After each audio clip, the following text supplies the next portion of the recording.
Budget session break. दोस्तों, हमारी parliament का जो बजट सेशन है वो अभी ख़त्म हो गया, राइट। और अब एक महीने का ब्रेक जो है वो पार्लियामेंट एंजॉय करेगी। एंजॉय इन द सेंस कि ये एक महीने का ब्रेक होगा और एक महीने के बाद फिर से बजट सेशन जो है वो स्टार्ट होगा। तो जो फर्स्ट हाफ रहा इस बजट सेशन का वो काफ़ी फ्रैक्चरस रहा।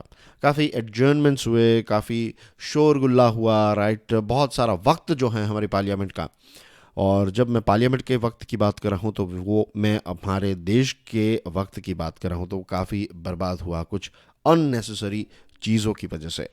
तो ये जो एक महीने का ब्रेक हमारे एमपीज़ को मिला है, मेंबर्स ऑफ पार्लियामेंट को ये जो एक ब्रेक मिला है, इस ब्रेक का उनको बहुत अच्छी तरीके इस्तेमाल जो है वो बजट को स्क्रूटनाइज करने के लिए करना चाहिए। कुछ लॉजिकल चीज़ें जो हैं वो इसमें से उनको निकालनी चाहिए। अब देखिए दोस्तों, फर्स्ट जो सेशन रहा, राइट, फर्स्ट हाफ जो रहा, तो उसमें अदानी ग्रुप वाला जो टॉपिक अभी चल रहा है, राइट, तो उस पर काफ़ी ज़्यादा शोर हुआ और अपोजिशन ने कुछ कहा, और बेसिकली सेशन जो है वो अच्छी तरीके से चल नहीं पाया। जिन मुद्दों पर हमें गहराई से डिस्कशन करने की ज़रूरत थी, उन सारी चीज़ों पर हमने डिस्कशन नहीं की।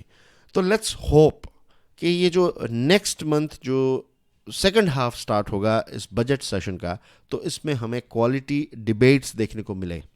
लेट्स होप, क्योंकि जो हमारे एमपीज होते हैं उनकी जो कमेंट्स होती हैं, वो जो चीज़ों पर जो स्टैंड लेते हैं, जो मुद्दे उठाते हैं, राइट, मैं लॉजिकल अच्छे देश के हित के लिए मुद्दों की बात कर रहा हूँ। फिर अदानी वाला या फिर दूसरा जो टॉपिक है उस पर पूरी पार्लियामेंट को ही बंद करवा देना जो है, that is not something good, right. हाँ, अगर अदानी ग्रुप को लेकर ऑपोजिशन के मन में कोई प्रश्न उठ रहे हैं तो वो जो प्रोसेस है उसको फॉलो करें, लेकिन फिर ये डिसरप्शन जो है उससे कोई फ़ायदा नहीं होगा। अब जब हमारे ये जो एमपीज होते हैं, जब वो कुछ टॉपिक्स को पार्लियामेंट में रखते हैं, यानी कि पूरे देश के सामने रखते हैं, तो आप कह सकते हैं जो ग्रास रूट लेवल की जो आवाज़ है ना, वो नेशनल लेवल की आवाज़ बन जाती है। ये एक बहुत ही इंपॉर्टेंट रिस्पॉन्सिबिलिटीज़ हमारे इलेक्टेड रिप्रेजेंटेटिव्स जो हैं उनके पास हैं। और ये जो बजट हैं, it's not just about numbers. इसमें सिर्फ स्टेटमेंट ऑफ अकाउंट्स नहीं होता है। बजट जो होता है दोस्तों, बजट जैसा कोई और दूसरा डॉक्यूमेंट है ही नहीं जो हमें ये बताए कि हमारी जो सरकार है ना, उनकी प्रायोरिटीज़ और उनका विजन क्या है।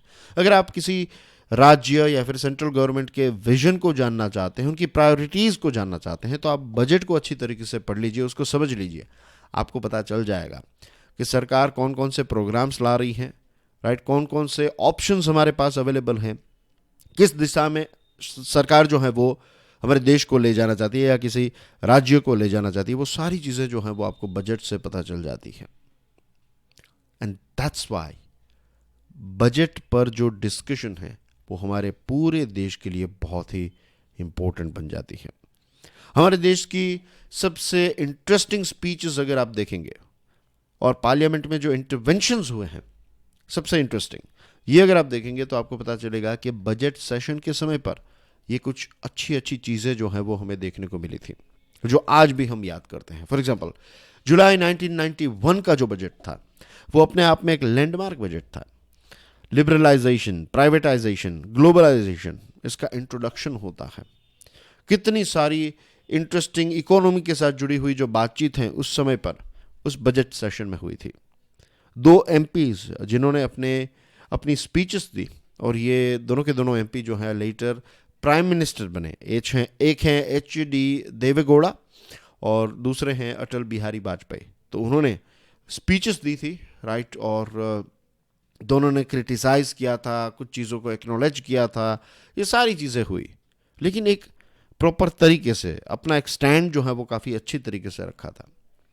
Gowda, in his first term as a Lok Sabha member, drew a concise link between long-standing trade deficits and the fiscal challenges facing India in 1991.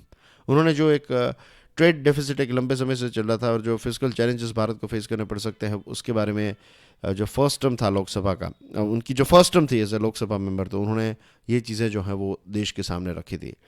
2016 में फाइनेंस मिनिस्टर अरुण जेटली जो हैं वो आधार लेजिस्लेशन जो है उसके बारे में बात कर रहे थे और आपको याद होगा 2010 में ये बिल जो है वो इंट्रोड्यूस किया गया था। फिर 2016 का जो वर्जन आया तो इस वर्जन में अरुण जेटली साहब ने बताया कि ये आधार जो है इसको मोबाइल फ़ोन के साथ हम लिंक कर सकते हैं और उसी समय पर उन्होंने प्राइवेसी के बारे में भी बात की थी कि अब हमें प्राइवेसी जो है उस पर भी काफ़ी ज़ोर देना पड़ेगा। एंड वी नो के लेटर ऑन क्या हुआ, प्राइवेसी जो है वो हमारे फंडामेंटल जो हमारे मौलिक अधिकार हैं उसका पार्ट बन गया।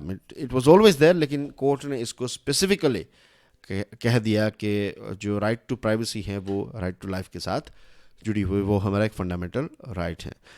तो ये कुछ ऐसे एग्जाम्पल्स मैंने आपके सामने रखे हैं जिसमें हमें पता चलता है कि ये बजट सेशन जो होता है वो कितना इम्पोर्टेंट होता है, राइट। तो ये एक महीने का जो ब्रेक हमारे एमपीज़ को मिला है, तो लेट्स होप कि वो इस एक महीने के ब्रेक का सदुपयोग करेंगे, बजट को अच्छी तरीके से समझेंगे, इसकी गहराई में जाएंगे, डिस्कशन होगी, राइट। अच्छे अच्छे मुद्दे जो हैं वो लिखे जाएंगे, अच्छी अच्छी बातें जो हैं वो लिखी जाएंगी।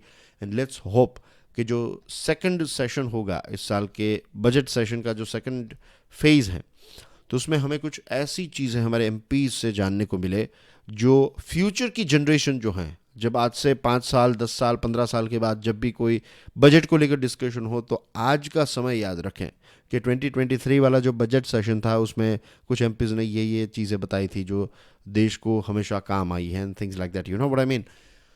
तो ऐसा कुछ जो है वो होना चाहिए, ये सही है, ऐसा ही होना चाहिए। लेट्स होप कि ऐसा ही हो। That's everything from my side. Thank you very much. God bless you all. Jai Hind.